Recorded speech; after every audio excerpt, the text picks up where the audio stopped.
Am I the a-hole for telling my friend that I have accidentally been seeing her fiancé? How to start, so I'll just jump right in. To give you some background, I'm a 22-year-old gay guy. I met my friend Sienna, 23F, back in high school. She was the cool older kid, a year ahead of me. After high school, I went off to an out-of-state college while Sienna stayed local.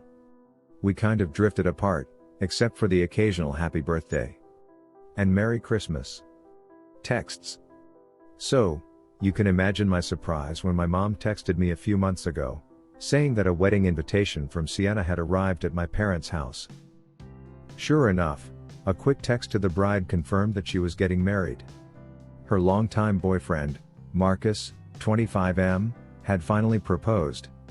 The wedding was set for the summer, right in my hometown, just when I and some of our other friends would be back in town from university. I was invited to one of the pre-wedding girls' nights because, apparently, I'm living the life of a stereotypical comic relief gay sidekick, and we had way too much to drink. I'm talking the kind of drunk where common sense takes a backseat. So, when the conversation turned to everyone's relationships, in my infinite wisdom, I pulled out my phone to show off the hot guy I'd been casually seeing over the summer, who turned out to be Marcus. I wanted to disappear right then and there. Sienna understandably lost it, and I can't blame her for that. But then she turned her anger towards me, accusing me of ruining her wedding. Just to clarify, because I know people will ask, no, the wedding invitation didn't have any photos on it. It was one of those minimalist designs with fancy calligraphy, and her social media only featured her. I had no idea what Marcus looked like. I don't feel like this was my fault, but I know I messed up when I, very loudly and very drunkenly, blurted out, "It's not my fault your cheating fiancé is into guys, Sienna." Right in front of everyone at the club. I feel terrible. I never wanted to be the other person in someone's relationship, and I definitely didn't want to hurt a friend like this. I've tried apologizing countless times, but she's not interested in hearing from me, which I totally understand. When she confronted Marcus, he confessed to not only hooking up with me but also with 8 different guys over the course of their 4-year relationship. The wedding has been called off. Am I the a-hole? When confronted, he confessed to not only hooking up with me, but also 8 different guys over the course of their 4-year relationship. The wedding's been called off. Yikes. You helped her dodge a bullet, for sure. She's just upset now, but I hope that someday she realizes it was all for the best. Not the a-hole? You did hear such a great friend service, and of course your friend was so invested in the marriage that she's in shock and doesn't realize how helpful you were, or else she's very superficial.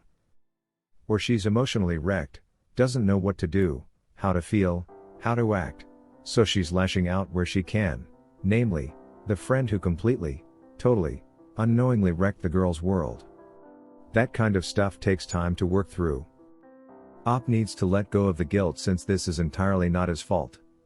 It's okay to feel awful about the whole thing, people definitely should feel awful for this woman, but the only fault going on around here belongs on the fiancé.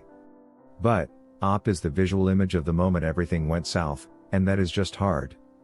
Time is the great healer was meant about situations like these.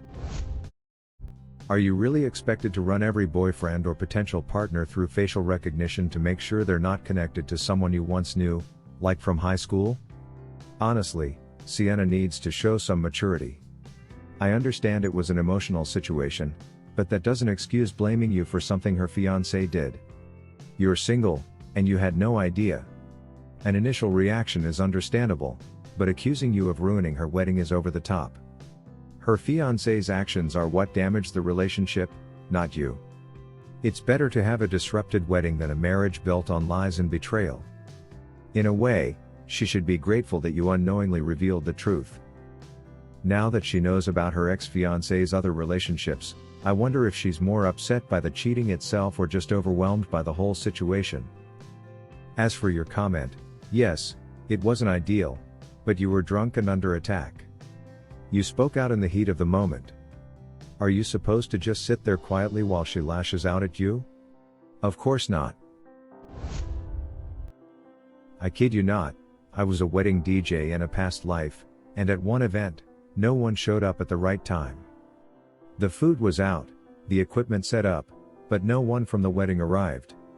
Then someone finally showed up and informed the staff that the groom had broken down at the altar and confessed to having an affair with the best man throughout the entire engagement. The wedding was cancelled. I got paid twice, and you'd be amazed how much free food and champagne I could fit in a flight case. As the bride-to-be, I'm excited to say it's my party. I plan to enjoy some great food and drinks. If you'd like to join, there will be plenty of both. I feel bad for laughing. The bride is probably really shaken up, but the situation is unbelievable. She's looking for someone to blame for her pain and betrayal, and you happen to be there. What you said might have been a bit much, but it was still the truth. Give her some space, and don't feel guilty, you're not at fault in this complicated situation. Exactly. You are not at fault for this. How could you have possibly known? Can you imagine? Op would have been at the wedding, seen the groom, and been completely confused. The groom would have gone pale with shock, and the bride would have been asking him what was wrong. One of the bridesmaids might have even asked Op at the reception why the groom kept glancing nervously. That's when everything would have unraveled. Imagine if you had never shared the photos and only discovered the truth at the wedding. You would have been in emotional turmoil, unsure of what to say to your friend. In a way, it's a good thing everything unfolded when it did. I'm just really confused about how her social media doesn't have any pictures of her and her fiancé. Getting engaged is such a big milestone, and most people usually post engagement photos, at the very least. I get that some people don't share much on social media and prefer to keep their lives private, but it still seems odd to me. Op is close enough to be invited to the bachelorette, so I feel like as soon as I received the wedding or bachelorette invite, I would have immediately called or texted my friend to ask about her fiancé, their proposal, and to see pictures. Even if it didn't come up before the bachelorette trip, I definitely would have asked her all about him at the start of the trip. I just can't imagine being close enough to a friend to be on her bachelorette trip but not knowing anything about who she's marrying, what he looks like, or even a general idea of how they met and got together. It makes me wonder if he came up with some excuse for why he didn't want her to post photos of him online. Maybe saying he's paranoid about online security or even making up a story about having a stalker. It could have been his way of making sure none of his other connections saw pictures of him and his fiancée together. Not everyone is constantly online. I haven't posted to most of my social media in years, and a lot of people only share updates every once in a while. Seriously, my fiancé doesn't even have photos up anywhere. Neither of us have real pictures on Facebook or any other platform. Consider subscribing if you enjoyed this video and if you want to see more of Reddit Universe.